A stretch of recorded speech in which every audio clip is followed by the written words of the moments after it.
Fala, meus compadre, tudo no jeito? Aula 26 aqui com o compadre Marcos.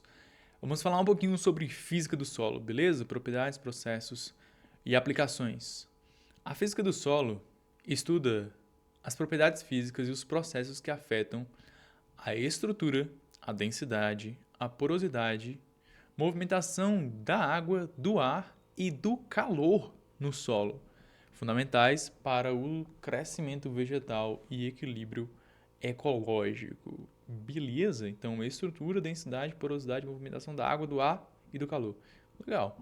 Um solo com propriedades físicas bem estruturadas é base para ecossistemas saudáveis, produtividade agrícola sustentável e prevenção de impactos ambientais. Aí está a importância desse assunto no nosso edital. Composição física do solo. Veja bem, nosso solo é composto de partículas sólidas, 45%, água, 25%, ar, 25% e matéria orgânica, 5%. É muito curioso pensar, né, que, como assim 25% do solo é ar? Ou 25% do solo é água, né? Então, a gente vai imaginar os nossos alimentos, tipo assim, um arroz cru, né? Um arroz que você pega ali dentro do saco de arroz normal, né? Ele vai ter ali seus pelo menos 12% de água, de umidade, no caso, tá bom? Então, se você pensa que o arroz cru, que você pega assim, não tem nada de água, tem 12%, por que não a terra, né, que já tem aquele aspecto úmido dela própria, meio frio, porque a terra não teria 25% de água, entendeu? Tá bom? Então, partículas sólidas, a função vai ser a estrutura e a retenção de nutrientes, 45% do solo. Água, solver os nutrientes, ajudar o metabolismo vegetal, né? 25%. Água, respiração das raízes e dos micro-organismos, mais de 25%. E matéria orgânica ali, cerca de 5%, ajudando na agregação, porosidade e atividade biológica. Ótimo? Textura do solo, vamos lá. A textura é determinada pela proporção relativa de areia, silt e argila nas partículas menores que 2 milímetros, tá bom? Então só tá valendo aí as partículas menores do que 2 milímetros, né? 1 milésimo de metro aí. A areia, silt e argila. Então, na classe textural de solo arenoso, que é aquele que tem muita areia, a gente vai ter uma alta drenagem de água, uma baixa retenção de água e nutrientes. No solo de classe textural argiloso, que tem muita argila, nós vamos ter uma alta retenção de água, uma maior coesão desse solo e uma baixa drenagem, ok? Isso quer dizer o quê? Assim, né? A alta drenagem, é assim, choveu muito, muito rápido, esse solo vai dar escoamento, basicamente, né? Argiloso, choveu muito, muito rápido, baixa drenagem, ele não vai absorver muita coisa. Agora, argiloso, choveu muito, agora foi o dia todo aquele sereninho, né?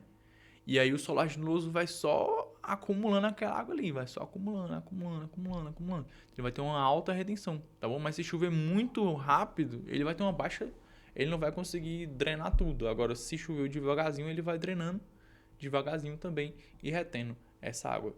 Beleza? Textura, e tem também um solo de classe textural que tem uma textura média, que é o equilíbrio entre essa drenagem e essa retenção aí, um equilíbrio entre a argila e a areia.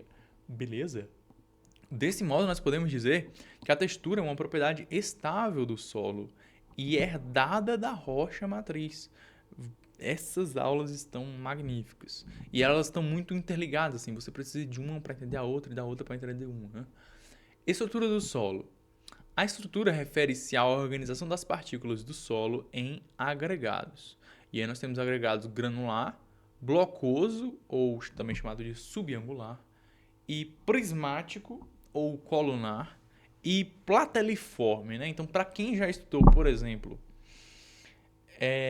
nome da estrutura das células, né? A gente tem células também que são classificadas de um modo muito semelhante, né? Tipo estrutural granular do solo, tá? Ele vai ocorrer em horizontes superficiais e ricos em humus. Tipo blocoso ou subangular, lá nos horizontes B, em solos argilosos. Prismático ou colunar, lá no horizonte B também, mas com sódio e com argilas mais expandidas. Plateliforme, compactação superficial do solo, tá bom? Então esse é um tipo estrutural aí também. Estruturas bem desenvolvidas favorecem porosidade, aeração e infiltração, né? Então para o uso ali e utilidade desse solo em relação à flora mesmo, é necessário ter essas características.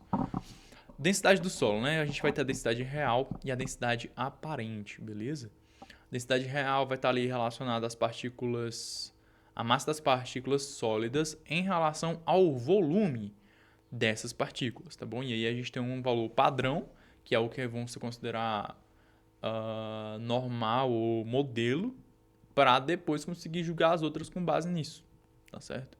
Então o valor padrão da densidade real de um solo é de 2,65 gramas por centímetro cúbico. Beleza? Então você pode imaginar, por exemplo, qual a densidade real da água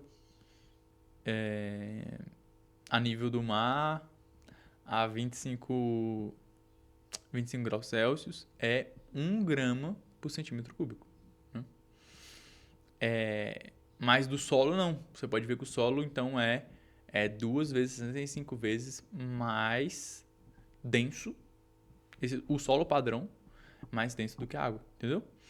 Com relação à densidade aparente, a gente vai ter a massa seca do solo em relação ao seu volume total, tá bom? Então, e aí nós já vimos que o solo tem... Nós estamos falando de massa seca, então realmente aqui é enxugado da água, entendeu? Tirou a umidade dele. E aí, mas ele vai continuar ali com o volume, com, por exemplo, o volume dos poros, né? Então, é um valor que vai estar determinando essa densidade aparente, vai refletir a compactação do solo, beleza? E aí tem algumas classificações também da densidade aparente, como muito poroso, leve, ideal para raízes e infiltrações, esse mediano aqui, e aí esse sim já está mais parecido com a densidade da água, ou maior de 1,6 gramas por centímetros cúbicos, que é vai ser um solo mais compactado, né? Problema, e aí as raízes, tanto as raízes quanto a água vai ter mais dificuldade de entrar. Ainda sobre a porosidade do solo, a gente vai ter aspectos de poros totais e de tipos de poros, tá bom?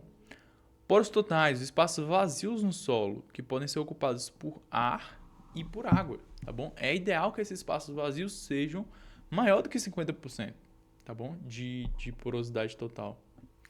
É o que realmente respeita aquelas porcentagens que nós vimos lá no começo da aula. Tipos de poro vai ser os macroporos ou microporos. Os macroporos maiores que, veja bem, maiores que 0,08 milímetros, tá bom? Então aí é uma centésima, 8 vezes a centésima parte de 1 milímetro. Então, curioso, né? Macroporos, maior que 0,08 milímetros. É o que vai ter a função principal aí de drenagem e entrada de ar, tá bom? Menor do que 0,08 milímetros já vai ter uma maior dificuldade, quer dizer, vai ter uma retenção de água disponível, né? Vai ser o relacionado aos microporos. A estrutura, textura e matéria orgânica no solo é o que vai estar regulando essa porosidade total e funcional. Beleza? Então vamos pegar isso aí também. Água no solo. A água pode estar em formato de água gravitacional, capilar ou higroscópica, conforme nós já falamos lá sobre a disponibilidade de água para as plantas, tá bom? A gravitacional, aquela que vem e escorre, se drena rapidamente e não fica disponível para as plantas. A capilar fica mais retida ali nos poros, no caso agora do solo e não do entremeado nas raízes, né? Porque nós mudamos o referencial, agora nós estamos falando do solo. Então a água capilar fica retirando os poros e fica disponível. A higroscópica é firme às partículas e indisponível. Tá certo? Pontos importantes. Já falamos também da capacidade de campo e do ponto de murcha permanente, né? Então, assim como nós falamos a importância disso lá para as plantas, a flora, isso também tem importância aqui nesse tópico de solo. Então, capacidade de campo é a máxima retenção sem saturação. O ponto de murcha permanente é aquele ponto em que a planta aquele ponto de umidade do solo que a planta já não consegue mais absorver água. Então, a partir daquele ponto de baixa umidade, a planta vai começar a secar, né? Porque ela não consegue mais absorver água, os estômatos delas vão continuar perdendo água, por assim dizer, né? E a máxima retenção sem saturação é aquela quantidade de umidade de água que o solo vai ter, que a planta vai estar utilizando ali, né? No seu máximo. E aí a água disponível é justamente essa que vai se encontrar entre a diferença da capacidade de campo e do ponto de murcha permanente. Ar e temperatura do solo. Aeração, necessária para a respiração de raízes e micro-organismos, você já aprendeu isso. Compactação e saturação reduzem a entrada de oxigênio, beleza? Temperatura, influencia a germinação, a atividade microbiana, a absorção.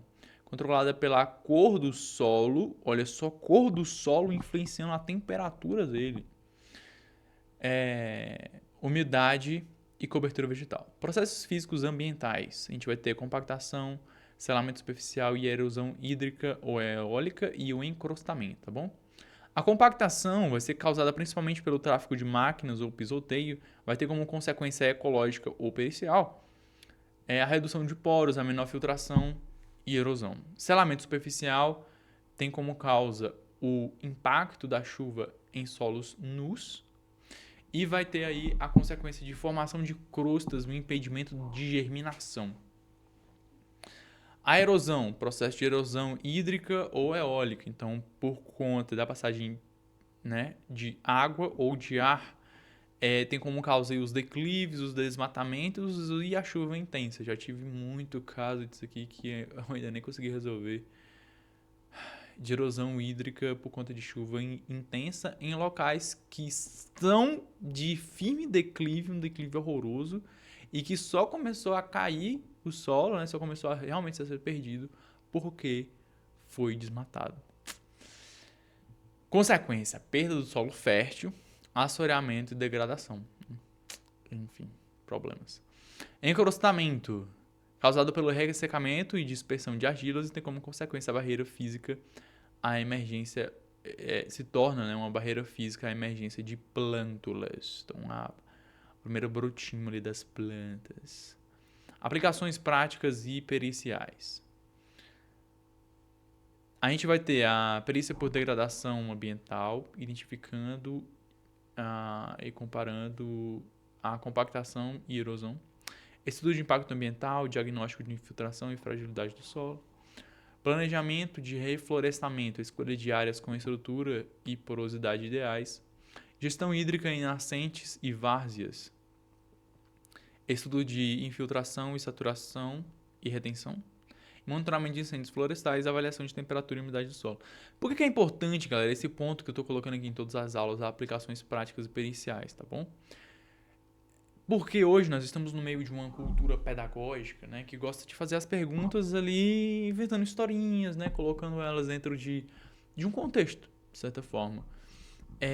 Então é muito possível que o nosso edital, as nossas questões, elas podem vir de modo aplicado, né? Então, um perito de meio ambiente precisa ali fazer a checagem do estudo de impacto ambiental numa determinada área e tal, e aí eles colocam um termo lá no meio, entende? Pois ótimo. Aqui são algumas das nossas referências, e aí só para lembrar, a física do solo é o que vai nos permitir entender o corpo vivo onde tudo cresce, infiltra, sustenta e se equilibra. Beleza? Não esqueça de dar uma olhadinha aí na nossa redação nota máxima também, link na descrição. Um grande abraço.